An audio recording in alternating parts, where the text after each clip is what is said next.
വൈകിയിട്ടില്ല. ഇനിയും എഡിറ്റ് ചെയ്യാവുന്നതേയുള്ളൂ ജീവിതത്തിൻ്റെ സ്ക്രിപ്റ്റ്. മാറ്റിയെടുക്കാവുന്ന പല ശീലങ്ങളുമുണ്ട്. എല്ലാം മാറ്റിവെക്കുന്ന കാലങ്ങളായുള്ള ആ സ്വഭാവം പോലും നമുക്ക് പതുക്കെ ഇല്ലാതാക്കാം. ഓരോ ചെറിയ ചുവടുകൾ ചേർന്നതാണ് വലിയ ആ മലയാത്ര. ചെറിയ ചെറിയ ശ്വാസമിടിപ്പുകൾ ചേർന്നതല്ലേ നമ്മുടെ ഈ വലിയ ആയുസ്. നേരത്തെ ഉണരുന്നത്, വ്യായാമം ചെയ്യുന്നത്, മുറിയിലെല്ലാം ഒതുക്കി വയ്ക്കുന്നത്, അതത് ദിവസത്തെ ജോലികൾ അന്നന്ന് തന്നെ തീർക്കുന്നത്, അങ്ങനെ പലതും ഇനിയും ഇന്നു മുതൽ കൃത്യമായി ചെയ്തു തുടങ്ങാനാകും. അതിലുപരി മനസ്സുകൊണ്ട് വർഷങ്ങളായി നമ്മൾ ചെയ്യുന്ന ചില വിഷശീലങ്ങൾ ഒഴിവാക്കണം. പ്രത്യേകിച്ച് രാവിലെ ഉണർന്ന് ആദ്യത്തെ 1 മണിക്കൂർ പ്രഭാതത്തിലെ നെഗറ്റീവ് സ്വഭാവങ്ങളെ തിരിച്ചറിഞ്ഞ് അവയെ കുറച്ച് കൊണ്ടുവരണം.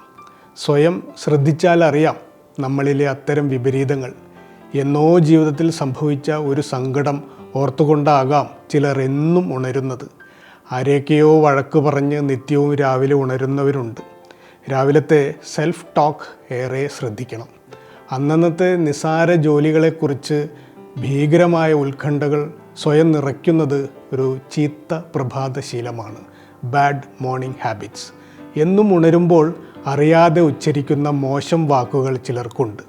സന്തോഷിക്കാൻ 1000 കാര്യങ്ങളുണ്ടെങ്കിലും സങ്കടം മാത്രം പിറുപിറുത്ത് ഉണരുന്നവരുമുണ്ട്.